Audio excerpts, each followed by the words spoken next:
Job 3. After this, opened Job his mouth, and cursed his day. And Job spake and said, Let the day perish wherein I was born, and the night in which it was said, There is a man-child conceived. Let that day be darkness, let not God regard it from above, neither let the light shine upon it. Let darkness and the shadow of death stain it.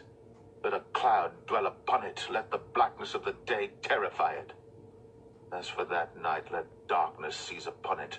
Let it not be joined unto the days of the year, let it not come into the number of the months. Lo, let that night be solitary, let no joyful voice come therein. Let them curse it that curse the day, who are ready to raise up their mourning. Let the stars of the twilight thereof be dark. Let it look for light, but have none, neither let it see the dawning of the day. Because it shut not up the doors of my mother's womb, nor hid sorrow from mine eyes. Why died I not from the womb?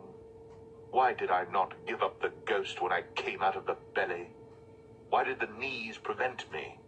Or why the breast that I should suck?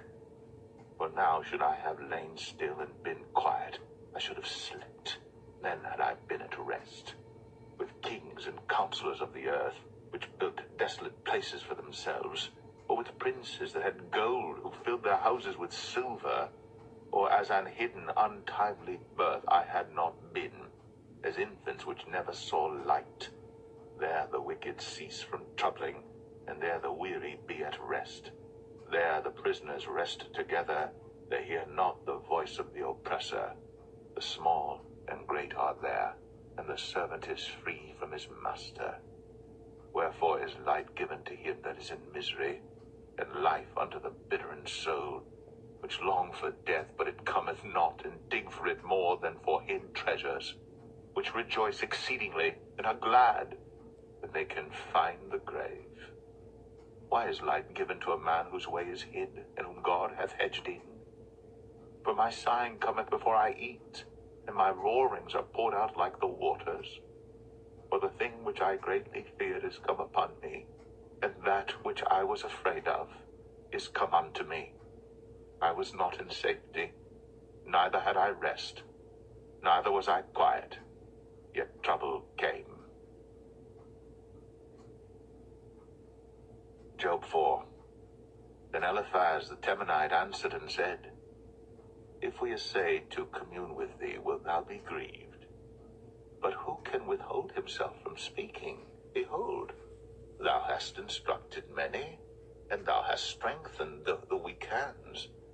Thy words have upholden him that was falling, and thou hast strengthened the feeble knees. But now it is come upon thee, and thou faintest.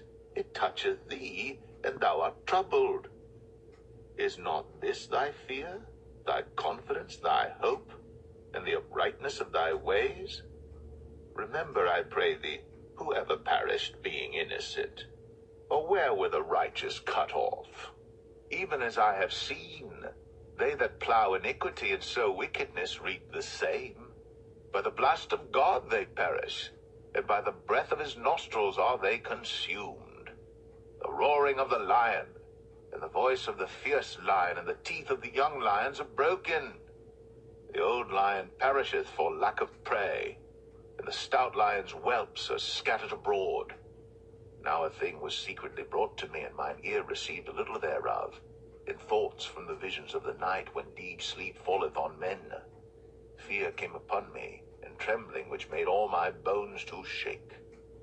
Then a spirit passed before my face. The hair of my flesh stood up, it stood still, but I could not discern the form thereof. An image was before mine eyes. There was silence, and I heard a voice saying, Shall mortal man be more just than God? Shall a man be more pure than his Maker? Behold, he put no trust in his servants, and his angels he charged with folly. How much less in them that dwell in houses of clay, whose foundation is in the dust, which are crushed before the moth. They are destroyed from morning to evening. They perish forever, without any regarding it. Doth not their excellency which is in them go away? They die, even without wisdom.